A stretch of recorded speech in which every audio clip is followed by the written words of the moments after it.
So, hi Ron, thanks for coming along today to today's workshop on SaaS emails done right with Samar Owais. And she is going to be teaching us all about how to improve your SaaS and e-commerce emails. And she's worked with all the top SaaS brands that you can think of, like Drift, HubSpot, Pinterest, and runs a email newsletter called Emails Done Right as well, which you can subscribe to for more tips on doing emails after this. In terms of the format, Samar will give about 20-30 minute long presentation, and then we'll jump into a Q&A section. So if you've got questions, post them in the chat or Q&A box, and I'll put them forward to Samar in the second half. For now, I will pass over to Samar, and I will turn my video off, and you should be able to share your screen. Yeah, absolutely. Thank you for having me, Christina. I'm going to turn off my video as well because I tend to distract myself. Wait, hang on, how do I do that? Okay, all right. Welcome, everybody. Welcome to SaaS Emails Done Right. You guys are pretty familiar with me, I am hoping. If not, my name is Samar. It's pronounced like the season. It's spelled funny. Not sure why my parents decided that's spelling, but here we are. We're going to talk about SaaS emails today, and it might be surprising to you because if you're familiar with me, all I seem to do is talk about e-commerce emails. But what a lot of people don't know is that SaaS makes about 70% of my business, right? So, and I've worked with companies like HubSpot, Drift, Pinterest, and more. And by day, I am an email conversion strategist for SaaS and e-commerce brands. By night, I pick email fights in the Emails Done Right newsletters. And on the side, I train email marketers and copywriters on e-commerce email strategy. So, things that we're going to cover today. There's a lot of stuff in there, but three main themes will be common throughout: figuring out what SaaS emails to send when, the 3-question rule of sending SaaS emails, and creating emails with content that you already have. All right, so why are emails so important? Why do big companies hire me to do their emails, right? I feel like as an email strategist, I have a bit of a blind spot because to me, I haven't met a problem that I cannot solve with emails, right? Of course, a UX designer would say the same thing, that he hasn't met a problem that he couldn't solve with improving the in-app experience. But to me, emails are the heart of a business. Here is a stat that first enamored me with emails, right? Email generates $42 for every $1 spent. Sources are Litmus, HubSpot, and every popular email marketing publication out there, right?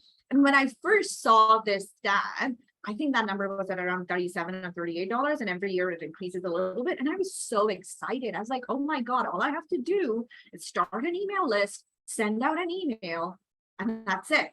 And so that's what I did, right? I signed up for the paid version of some ESP. I slapped on a sign an opt-in form, and I started getting like my first 10, 30, 20 subscribers, right? And then I sent my first email, and this was my reaction. So because this is a British audience primarily, I hope you guys are all cricket fans. And if you're not, please Google the angry fan meme. This guy was me. I was so mad at like not making any money after sending out that first email, or at the very least not recuperating the money that I was taking back, already spent. And so I was just pissed off. It's like, who lied to me? Who fed me this stat that I, believed so wholeheartedly in? But here's the thing, email is important, not just for the money that they can help you make, but because they help you connect with your audience. And when you connect with your audience, it is so much easier to ask them to do what you want them to do. The other reason that emails are important is because they humanize your business and company, build awareness and brand loyalty, right?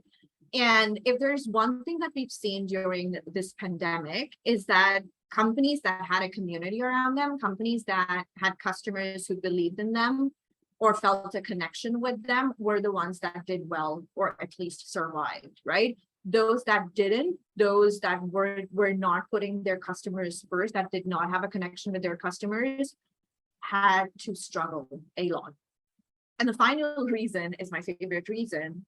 Emails turn subscribers into clients and customers. And no, whether you're a SaaS company, an e-commerce company, whether you're an online entrepreneur like me, emails are the key to making money, right? And that stat is not wrong. I just expected magic, I believe, because to get that $44 return on investment, you need to create emails that put your customers first. So many times we get an email from a SaaS company or a brand that we like, and all that email talks about is them, their product, their service, everything. And I'm left scratching my head thinking, yes, but why should I care? What's in it for me, right? It's yay for you that you've got a company and a product with all these amazing features, but how does it make my life easy?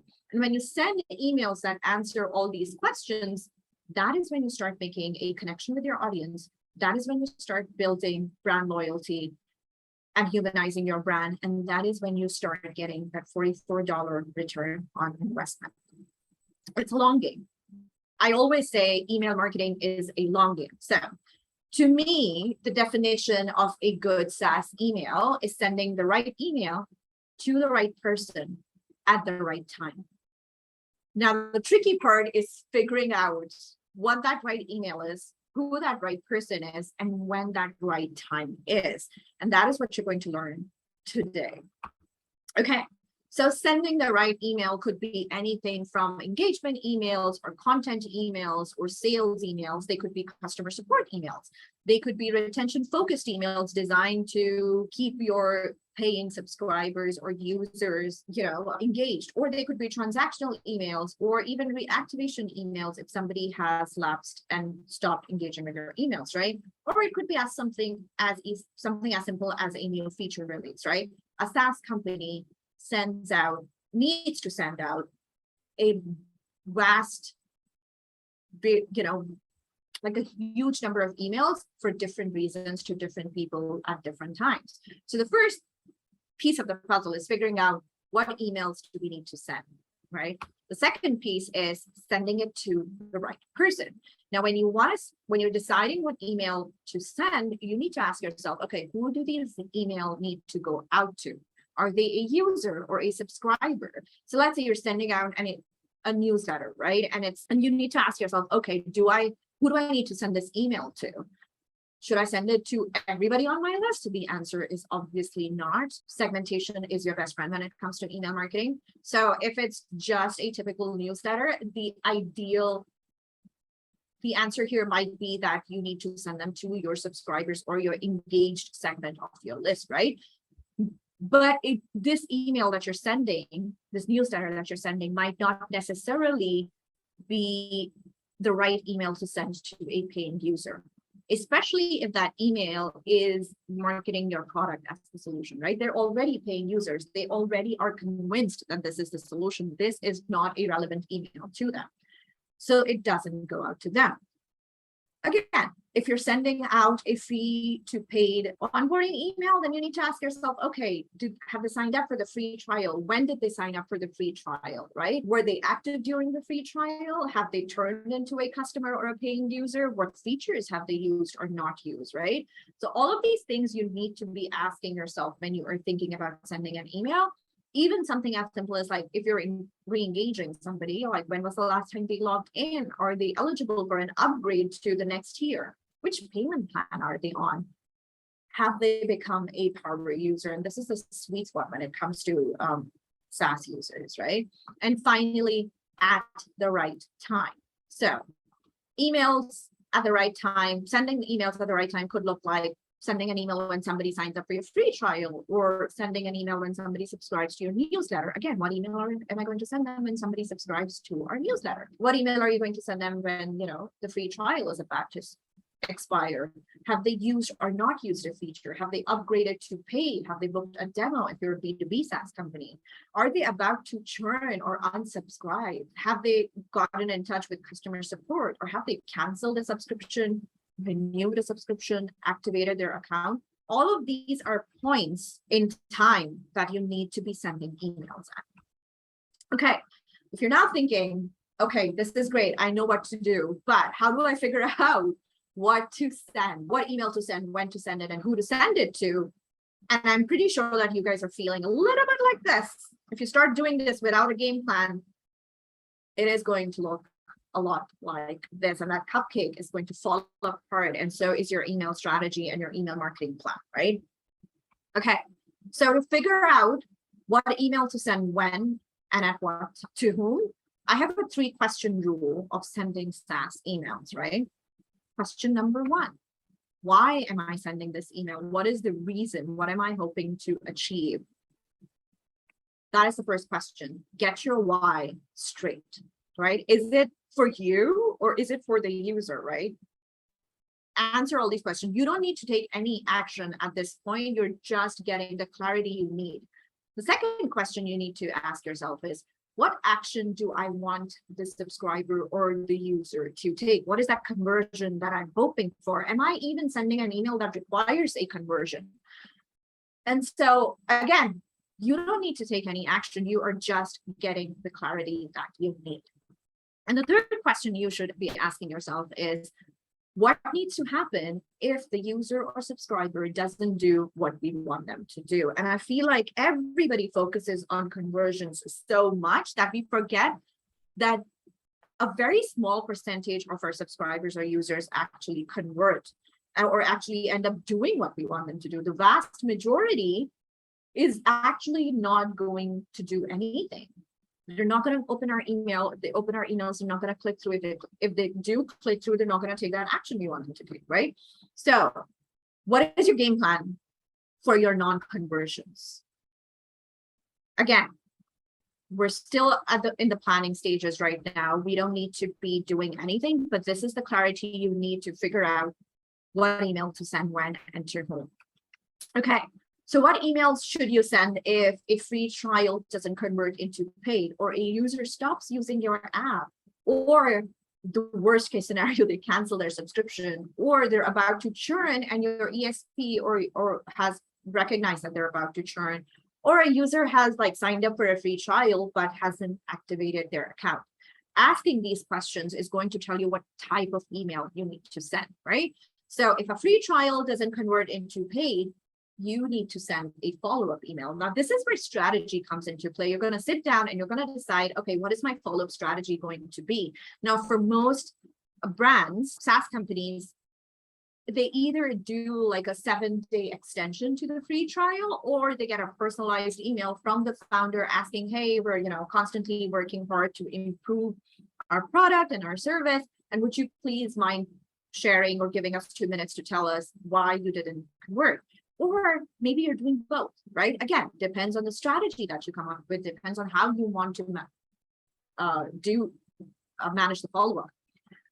What email are you going to send if a user stops using the app? And the answer then becomes, you're going to send them a re-engagement email. And again, what is your re-engagement strategy going to be? How are you going to tackle? How are you going to re-engage the users that maybe haven't used your app in like a month or 3 months? These are all decisions you need to make before you even write an email, right? So similarly, what email are you going to send if a user cancels their subscription? The answer is you're going to send a reactivation email, but what is your reactivation strategy going to be? How are you going to tackle it? What if your user is about to churn? What is your retention strategy going to be? What do you need to do to get your user to start using your app again? And lastly, let's say a user hasn't even activated their account. Again, a reactivation sequence, but for a different purpose, right? So if your strategy for reactivation or your action plan for your reactivation is going to be different for a user that is canceling their subscription, and it's different for a user that hasn't even activated their account in their free demo, right? So again, all of these are points that you need to sit down and come up with a game plan before you write a single email or a single word of the email that you're planning on sending out.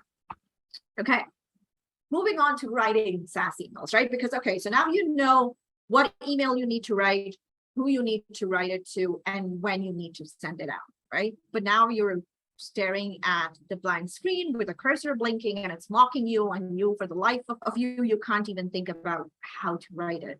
Okay. This is the only thing you need to focus on. One message. What is that one core message that you are trying to communicate with your user or subscriber, right? So many times, open up any SaaS email in your inbox and they will be talking about 2 to 3 different things at the very least, right? They will be asking you to do this or that, or this, and this. And it's gonna distract you from the core message, or you might not even be able to tell what the main purpose of that email is, right? So when you are writing your email, focus on that one message. What is the purpose of this email? Why are you sending this email that you're sending? Second, remember that you are writing to one person. And yes, you might have, let's say, 50,000 paying users that you're sending an email out to, but the person on the other side of the screen reading this email is just one person. And so your emails need to be friendly, and they need to speak to one person rather than a larger audience, and they need to be in first person. And finally, one type of call to action that correlates with your one message, right? So whatever it is that you want your user to do, make sure that your email copy is just focusing on that. And the reason I say type of in brackets is because there's no rule or law in the email marketing world saying, hey, you only need to send one CTA in an email. You don't. And the most common example of this is e-commerce brands, right? When they send out an email, there are multiple shop now buttons, right? But they're like highlighting different product categories, let's say, or different products.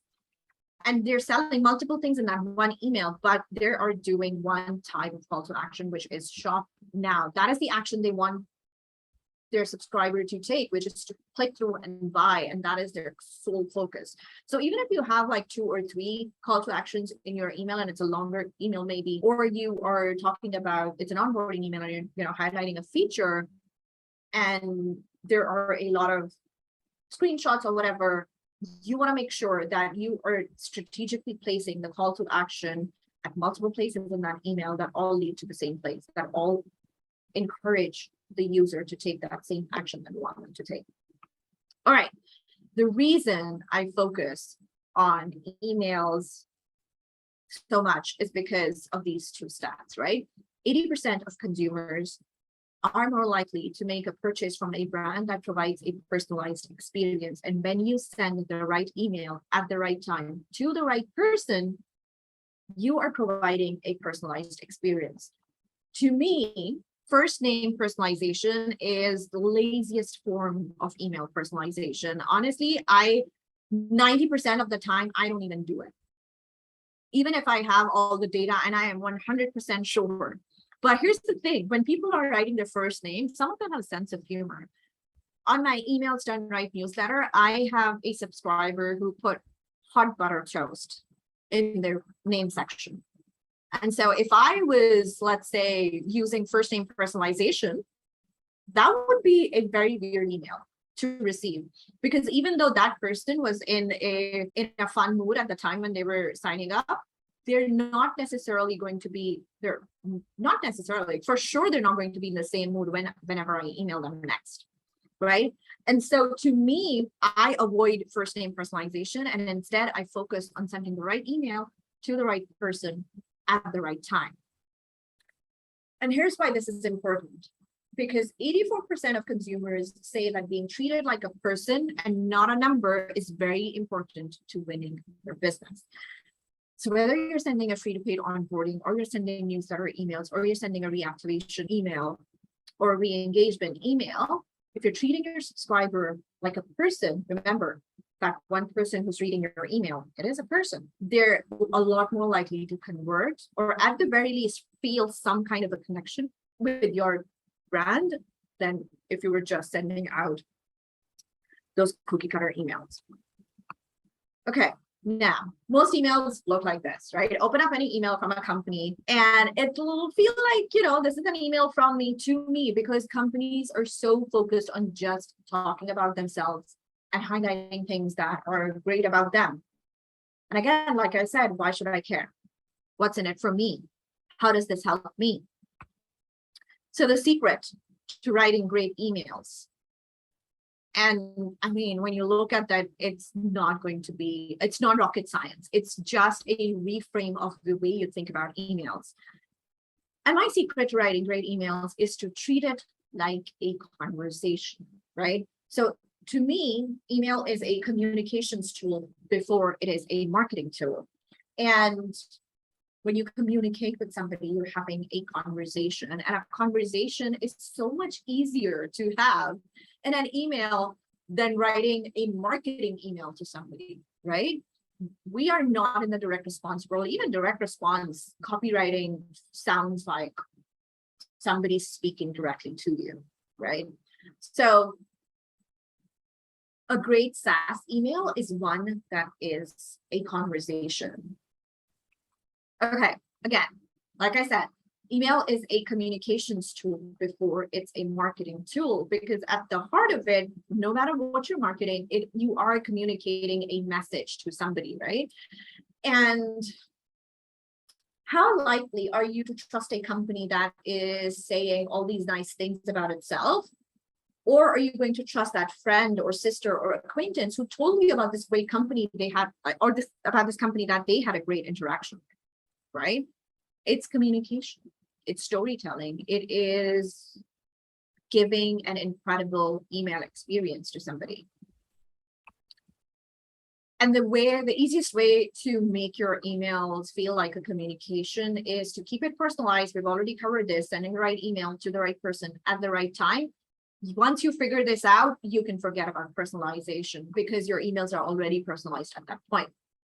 Conversational, again, one-way communication. Forget marketing speak. If you've got a marketing degree, throw it in the bin. That's not the language we want to speak with our users, because our users and our subscribers do not understand jargon. They do not understand our marketing world. What they do understand is their problems and the pain they're feeling. And so they're going to be more concerned with, like, how are you going to help me solve this problem that I'm having, right? Your email copy needs to be on brand. Now, unfortunately, most SaaS companies have like a standard brand voice, which is friendly but not formal, right? Or but friendly but not funny, things like that, right? So everybody wants to be I would say 80% of SaaS companies are some version of the brand voice of HubSpot. So whatever your brand tone and voice is, stick to it, right? Some companies like using memes, or some companies like using pop culture references. I've got a SaaS client who has their audience is a little older, they're in their 30s, 30 plus. And so we routinely make Lord of the Rings references in our emails because we know that our audience is going to get it. Your email copy should also be formatted for speed reading. So plenty of white space, bullet points, break your copy into paragraphs. And my personal thing is a paragraph should not be more than 3 sentences, and your sentence length should vary as well. I routinely write 1-word paragraphs to drive a point home, and that's totally okay, because what I'm doing is I'm helping my user or subscriber read my email fast and get to the heart of the matter. And finally, make your email copy interactive. Right? And by interactive, I mean GIFs, images, memes, but even copy can be interactive by using it in first person and not using cookie cutter call to actions like, hey, activate your account. You could also just say, get started, right? Again, it's first person, it's conversational. Have fun with this interactive part. Okay, so when you're writing emails, focus on the user or subscriber rather than yourself. Again, what's in it for them? Why should they care? How do I make my user or subscriber the hero of this email? Make it easy for them to take an action. If you want them to take an action, give them a call to action. Make it clear that this is a call to action and use it multiple times in your emails if you can. Show, don't tell. So many companies send us an email saying, we care about our customers. That's telling us, not showing us, right?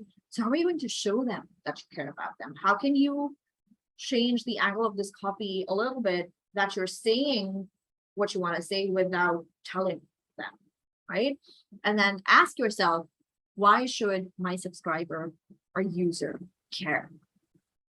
If when they open this email, are they going to think that this is relevant to them? And if not, how can I make this relevant to them? And finally, be helpful, give more than you take. When you do that, when you are putting your customer or user first, when you are making them the focus of your email, those times when you do need to ask for something, they'll be a lot more inclined to give it to you.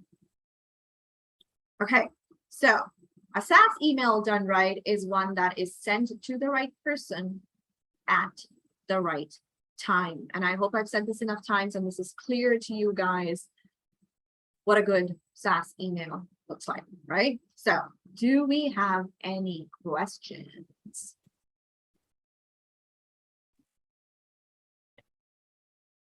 Oh, hang on. Hello. Yes. Thank you, Samar. There was so much useful stuff in that. Loved it. You are most welcome. I felt like I rushed through it, but then, sorry, you guys, it was harder to follow through. No, it was a perfect pace. So many nuggets. Okay. Love it. Okay, older 30 plus. I know you guys. That hit my heart. Right, I'm 36, by the way. So, like, as I said it, I was like, I shouldn't have said it. I shouldn't have said it, but I said it. We're now older. It's true, the trooper. Okay, so everyone post in any questions that you got for Samar. I'll kick off with some of my own.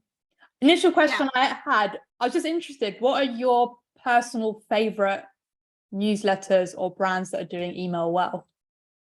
Oh, so I like Profitwell's emails. They are, I always learn something new, right? So Profitwell is all about SaaS emails. And so I know that I don't always have the time to open their emails, but I do know that when I do and I open their emails, I'm going to learn something new. There is always something interesting and then not always asking for something, right? Which is why I know that I can open any old email and there's going to be content in there that's helpful to me. Profitwell. Okay, good one to check out for ideas. And what would you say when you're working with clients are the most common mistakes that you see with email marketing? I'm going to say lack of segmentation. Oh, no. You know what? Even a bigger mistake than that is laying out the red carpet when you want them as paying users and then abandoning them as soon as they become paid users, right? So many companies will have like a free to paid onboarding, but as soon as somebody becomes a paying user, you stop those emails. And that's it. And then they're on their own. And that is a recipe or a path to churn, right? Because free to paid onboarding emails are hyper focused on getting that conversion, right? On making users sign up. But everything that you promise them that they will be able to do once they sign up, you need to now show them that you are making good on that promise. So continue sending emails, have like a separate onboarding for paying users that then walks them through the entire thing. Make sure that you have a in-app onboarding for them as well. At the very least, that takes them like, hey, you're now a paying user. These are all the features that you get access to, so on and so forth, however you want to handle it. But that is one of the biggest mistakes I see SaaS companies make. They abandon their users as soon as somebody becomes a paying customer. So don't give up on them. And if someone wants to optimize their emails, how do they go about making the decision over which part to focus on first? Like, should they focus on, like you've just said, like someone's become a customer, the emails they get, the newsletter, the onboard, like which bit should they focus on first? Your metrics will tell you, right? So if you have a newsletter, you have a robust content marketing strategy, and you're trying to get people onto your newsletter, and you're seeing that the percentage is declining of like your newsletter subscribers signing up for the free trial, you're going to know there's a problem there because you can see the trend of signups reducing, right? Similarly, if your churn is high or higher than your paying users are signing on, then obviously you're going to be, you'll know what your problem areas are, right? So your metrics will tell you what your problem areas are, and then you focus from there. Okay, so pay attention to those metrics.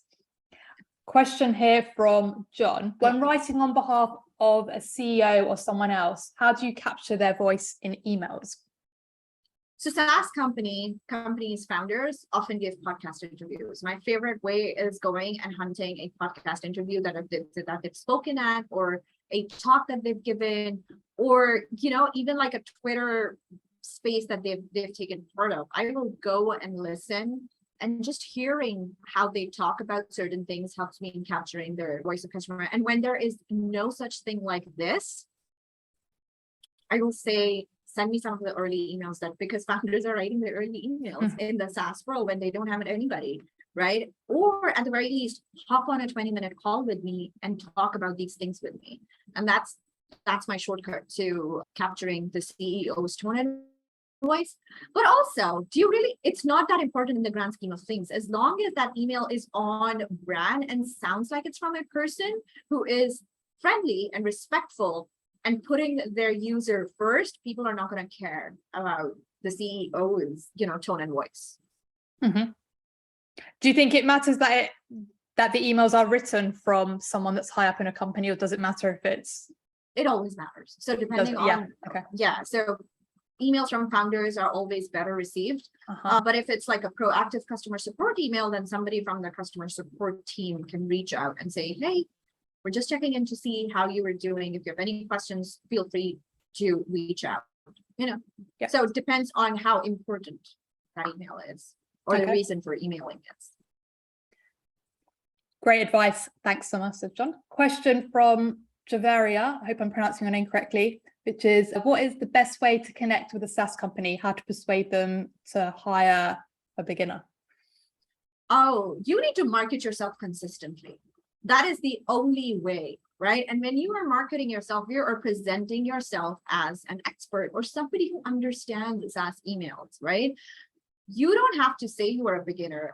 Even when I was a beginner, I never said I was a beginner. My longest SaaS client was my first SaaS client, and I'm sure they could tell that I was a newbie, but I never spoke it out loud, and they treated me completely professionally, which is probably why we're still working together, right? It's a great relationship. But no, it's nobody's business that you're a beginner. Your job is to do emails right. And if you know how to do that, it doesn't matter whether you've never done it and only learned it from other people, or whether you did it as a subcontractor to other people, or anything. You are solving a problem for them. You're gaining experience. Doesn't matter. Brilliant advice. Thank you. And general question on email tools. What are your favorite ones for like email editors, or if you're doing sequences, which ones would you recommend using? I am pretty agnostic when it comes to email tools. I work with the tech stack that my client has. That's my job as a strategist. My job isn't to come in and say, you need to have this, and this tool for my strategies to work. I'm failing as a strategist if I'm telling clients that, right? Because my job simply is to come in, ask what the tech stack is, and create a strategy that helps them make the most of that tech stack. So I have no recommendations for you, but if you're thinking about it, look into customer.io and ActiveCampaign for SaaS emails. Intercom is pretty expensive, so early stage SaaS companies cannot always afford it. But yeah, ActiveCampaign and customer.io are pretty solid. Okay.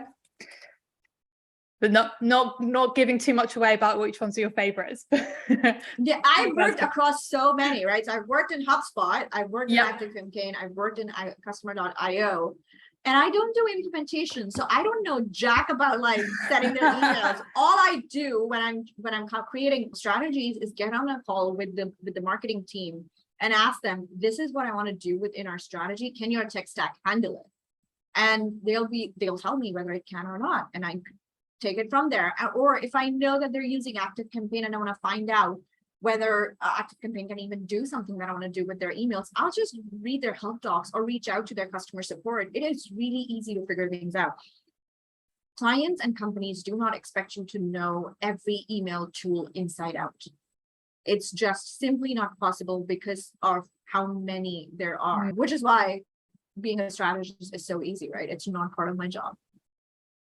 That sounds like a lovely job. away from all like the horrible execution of email tools. That sounds really good. Yeah, absolutely. Question from Boris. Do you have any recommendations for building a swipe file? Where do we find examples of good SaaS emails? Oh yes, your own inbox. That's like my biggest swipe file is my own inbox.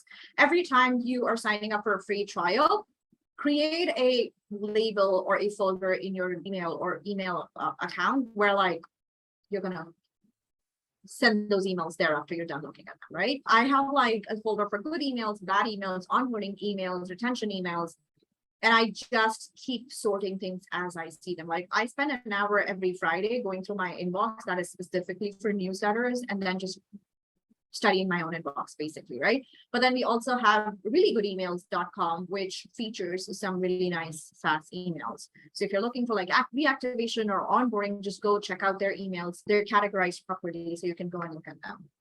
But honestly, more than really good emails, I just go hunting in my own inbox when I need to see something.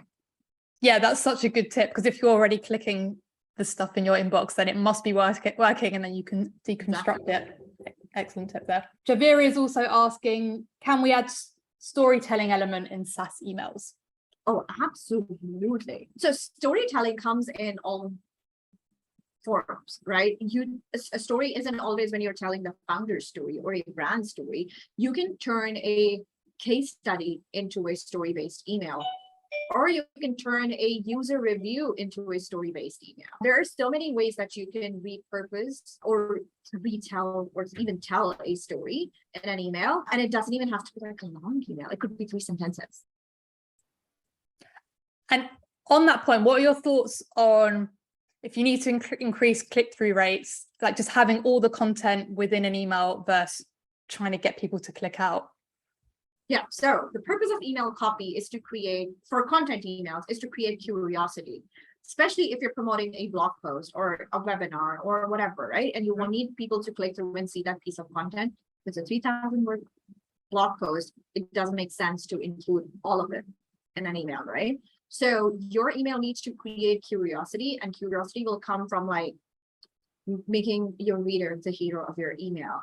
Making it relevant to them. Why should they care about it? Why should they read it? Make it clear in your email and let them click through.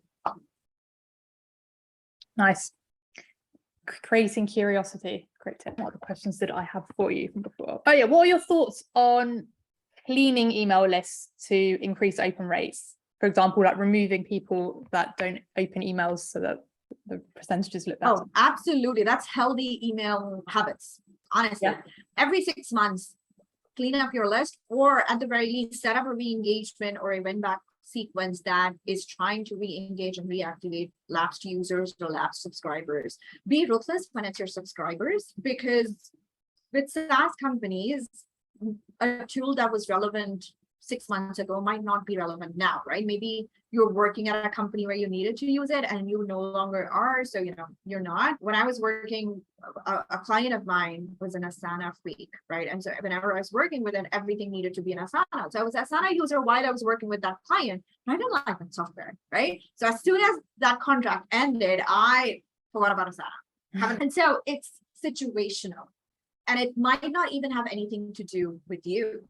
It's with SaaS apps and services, so much of it is based on the users, how the user uses that app, right? Or how they find it intuitive. And intuition is just so subjective. So Notion is an app that so many people love, but it's not built the way that my brain is wired. To me, Notion, it hasn't clicked for me, right? And so again, I did sign up for Notion. But am I the right person, right fit for them? No. So I'm not opening their emails, I'm not using it. So keep cleaning your list. If somebody's not engaging, get them off your list. When it is relevant to them again, they'll sign up again. Yeah. So don't be afraid to remove people. Exactly.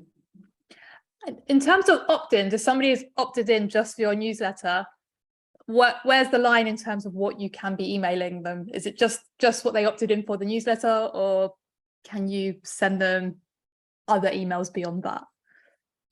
Oh, you can absolutely send them. Isn't everything a newsletter email?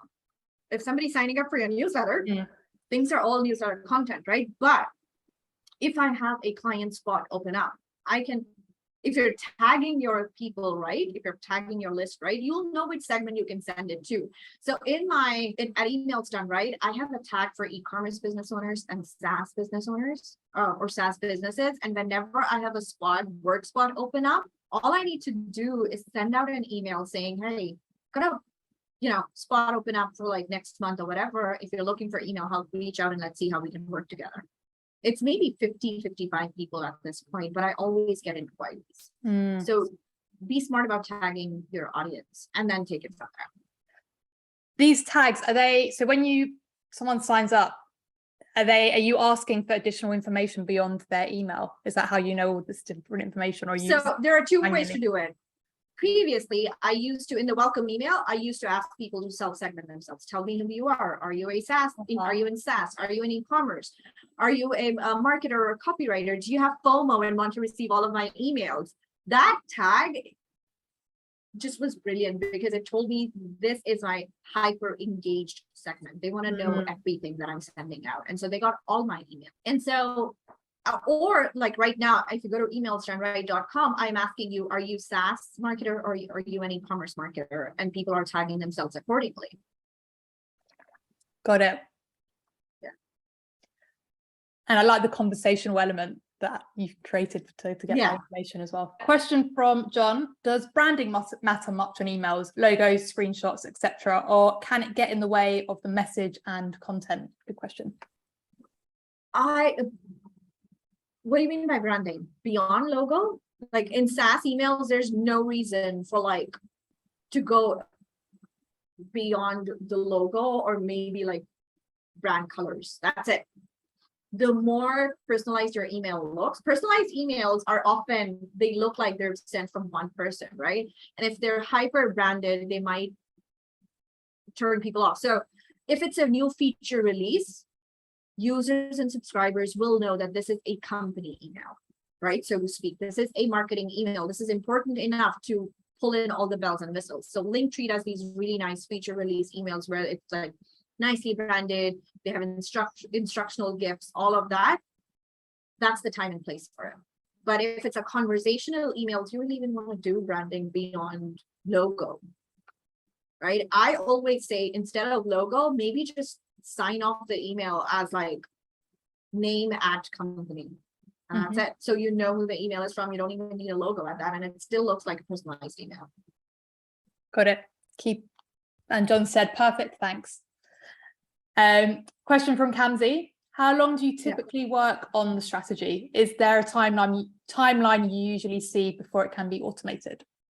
Strategy can never be automated, I don't think, if I'm understanding your question correctly, right? So strategy will always be a human brain problem. It's not something that AI can do for you unless you are presenting the exact same set of variables every single time. And that's just impossible in a SaaS company, right? So I will answer the how long do you typically work on the strategy. For me, it's situational based. If I'm working on a company's onboarding emails, there's a 6 to 8 week period where I'm doing voice of customer research, right? And based on the data that we collect and the analysis that we have, I will study that data, find the patterns that I need to find, come up to the conclusions that that are there, and then create an email strategy around it. So that takes me anywhere. If it's tricky, it'll take me anywhere between 7 to 10 days of combing through that data, studying the analysis, sleeping on it. So much of my work, part of my business is like just sleeping on information so that it's clear in my head the next day and my brain has had time to make the connections that it needs to make. Like I always say, strategy is a thinking job. Most of it is just me thinking and trying to figure out how to solve an email problem. So you spend 7 to 10 days thinking about the problem, and then what do you do? Oh, 7 to 10 is not thinking about the problem, right? However long it takes me, but like the longest it has taken me is 10 days. Yeah. And I keep the client updated, like, hey, I'm hit a snag. This is the problem I'm facing. I'm trying to figure it out. Don't worry, I'm on it. I haven't ghosted you. But after that, whatever my strategic recommendations are, I present them to the client or the SaaS company on a call. And then I ask them one very important question. How many of these can you realistically implement? Because I could create an onboarding sequence for you for the perfect scenario, but you and I both know there's no such thing, right? Whether because of time or resources, lack of time or lack of resources, if there is anything that you cannot implement, let me know. And then it's my job as a strategist to just use the things that you can implement and find a way to the conversions that you need. Nice. Good walk through the process there. And an anonymous question here. Any special advice about emails for a healthcare SaaS company? Yes. Healthcare is a tricky one. Your emails need to be super empathetic. If they are B2C, if they are B2B, they still need to be clear, right? And I recently wrote emails for a app that was helping mental health practitioners take their practices online, right? And so on the surface, when they came to me, it looked like all they needed were onboarding emails, and all we had to do was tell them like, hey, this is the feature. All you need to do is this. And but when we were doing the customer research, we found out that this was a business problem that they were solving rather than a healthcare problem, right? That app for the mental health practitioners, their biggest issue was, I need an all-in-one platform that lets me run my practice online. And so essentially what they were telling us was that they need to find a way to run their business online. And so the copy angle of our onboarding emails was approached through that. Even if we were selling them like, hey, this is how you set up, this is how you import your patients, or you get them to schedule, this is how you get them to schedule their appointments. We were approaching it from the angle of like, do this and you're one step closer to taking your practice online. Right. And so we recognized through the research what their ultimate goal was, and then our onboarding emails were helping them get to that. That's such a good example of how important it is to do that research piece and get the strategy spot on before you just faff around with copy that might not be solving the issues that they want solving. So empathy is important. Putting yourself in your audience's shoes is important. Yeah, absolutely. So I think that's my questions, and I think that seems to be most others. If anyone's got any final questions, do pop them in now. And Samar, do you have any final words of wisdom or anything else you'd like to share about emails, improving emails? I'm going to say, don't be afraid to make mistakes, right? It's a learning process, and the only way to get better is by failing constantly. Like so many of my projects don't do well the first time around, but nobody talks about those, right? What I do is 3 months after a email sequence has gone live, I go back and see how they're doing. And if they're not doing well, then we go back to the drawing board, we tweak the strategy, we tweak the emails and see if they will perform better. And that is all part of the process. So learn from your mistakes, analyze them, see why something didn't work. Like, so let's say I tried an onboarding strategy that worked really well for one SaaS company, but it didn't for the other. And then when I realized that it didn't for the other, then my job is I go back, do an audit, do an analysis of why, right? And when you get to that why, you'll also have a lot of ideas on what to do next. How long should you wait if you're trying something out before you analyze it and then make changes? What's a good rough amount of time? If it's email sequences, that's automated emails that you're setting up, wait at least 3 months. Okay. To have enough data to get conclusive evidence, right? Yeah. If it's just weekly newsletters and stuff, you can just keep trying new things with every new email that you're sending out. Amazing. Thank you so much, Samar. That was brilliant email masterclass. So many nuggets that we can take there and implement. So thank you for your time this evening. You are most welcome. Thank you for having me.